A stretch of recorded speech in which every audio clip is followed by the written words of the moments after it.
근데 요즘에 네. 대상포진이라든가 네. 헤르페스라는 것이 참 많이 생긴다는데 네. 이건 왜 그러시죠? 왜 그러죠? 네.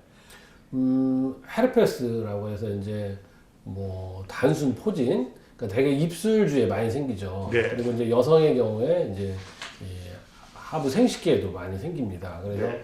이게 이제 수포가 생기고 뭐 이렇게 바늘 같은 걸로 이렇게 쑤시는 듯한 그런 통증, 뭐 이런 것들도 오고 그러는데 이런 것은 되게 어떨 때 오느냐? 이제 바이러스 질환이죠, 바이러스 질환. 네.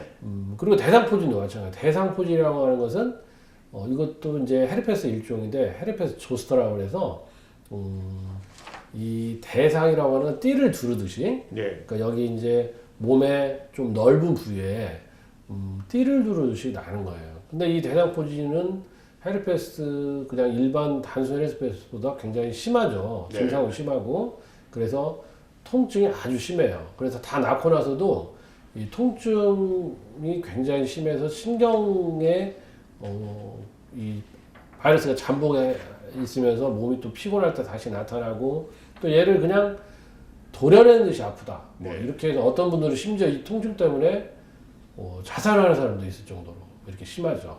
근데 이제 이러한 그 대상포진이 옛날에는 나이가 이제 많으신 연세가 드신 분들 뭐 예. 70, 80대나 이런 고령층의 면역력이 많이 떨어진 경우가 왔는데 요즘에는 젊은 층에도 꽤 와요. 어린 사람들도 오고.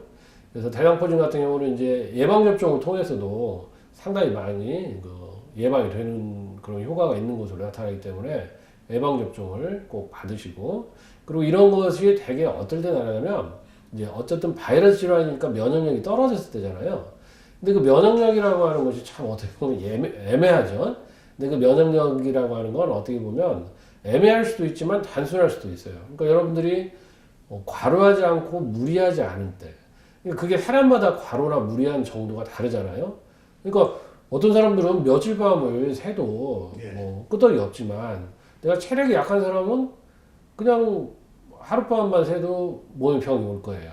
그래서 이 자신의 체력의 한계를 잘 알아야 된다는 거죠. 그래서 그 체력에 맞게 여러분들 안배한다고 그러잖아요. 안배. 네. 거기에 맞게 내가 배려를 해서 해야 된다는 거예요. 그래서 이러한 병들이 오는 경우는 대개는 이 면역이 떨어질 때 찬바람을 쐬면 많이 와요. 그래서 되게 겨울에 많이 오거든요. 네. 그래서 잠을 못 잤다. 아니면 스트레스를 굉장히 심하게 받았다. 이럴 때 좀 먹는 게 부실했다. 신체 활동 많이 했다. 스트레스가 많다. 이게 면역력을 저하시키는 대표적인 경우죠. 예, 그래서 저 같은 경우도 가끔 이제 입술에 이제 헤르페스가 올 때 보면 몇 년에 한 번 이렇게 올 때가 있는데 그럴 때는 되게 저는 1월에 많이 와요. 1월, 2월.